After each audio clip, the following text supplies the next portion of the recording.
Today dear students, we'll be discussing the poem, in fact, analyzing the poem, a lovely poem on an animal, the pathetic condition of a dead pig. So the title of the poem is View of a Pig by Ted Hughes. Now, the text is there in front of you, and I'll be giving a little bit an idea about what exactly the poem is about.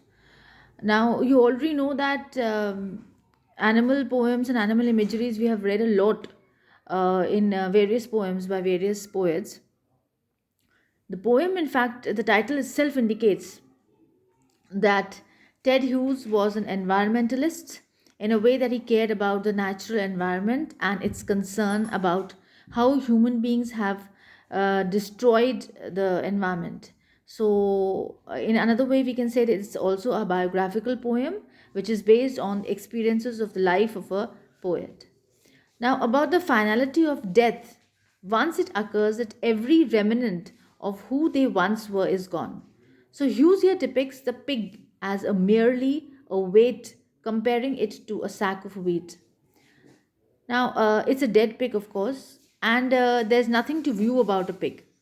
A dead animal is it's not a beautiful or a wonderful sight to just look at, but see what basically the emotions and the sensitivity he wants to highlight through the dead pig. The poem is also about how people learn to think through problems and inconveniences to end up to finding acceptance. So we can say that another way it has the poem carries a tremendous and a huge amount of messages that we can even think about or we can ponder over. Now how does he begins the poem? The first line, just focus on the first line, the text is in front of you. The pig lay on a barrow dead. It weighed, they said, as much as three men. Its eyes closed, pink white eyelashes. Its trotters stuck straight out. Now, see the beginning of the poem. How does it begin? The pig lay on a barrow dead. So, the first line indicates that the way the dead pig has been described, how it catches attention here by the readers, because the animal is dead now. And what happens is it has turned into an object of food.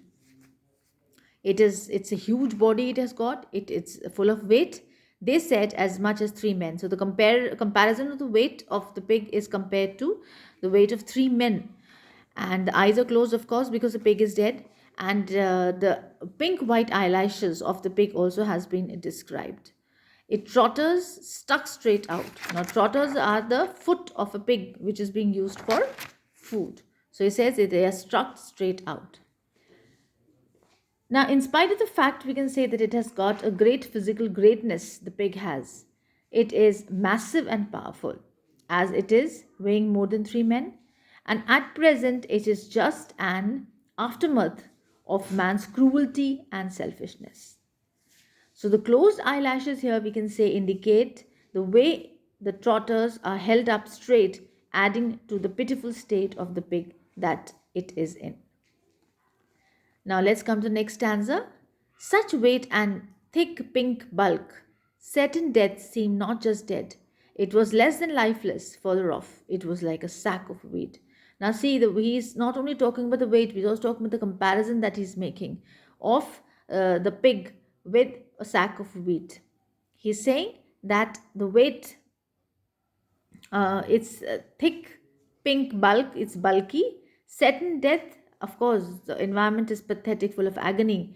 And it doesn't half dead, it doesn't seem that he's just dead, but it was less than lifeless. Further off, it was like a sack of wheat.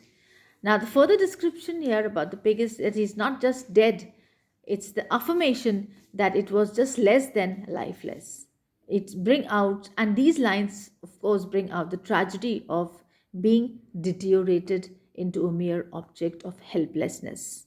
And when I think that happens with human beings also, that the moment the soul leaves the body, the energy we can say leaves the body, then the body just becomes like a useless sack of uh, a useless sack which it doesn't have any kind of control over itself.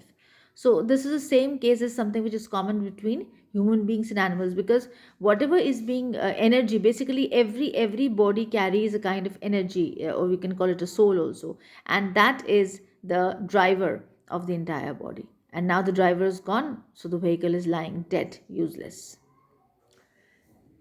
Now, here we can say that the predominant feeling of helplessness, agony, sympathy, pity, so many other feelings that are swarming up when we have a look at what exactly is going on and happening in the mind of the reader, the observer, who is visualizing such a pathetic sight.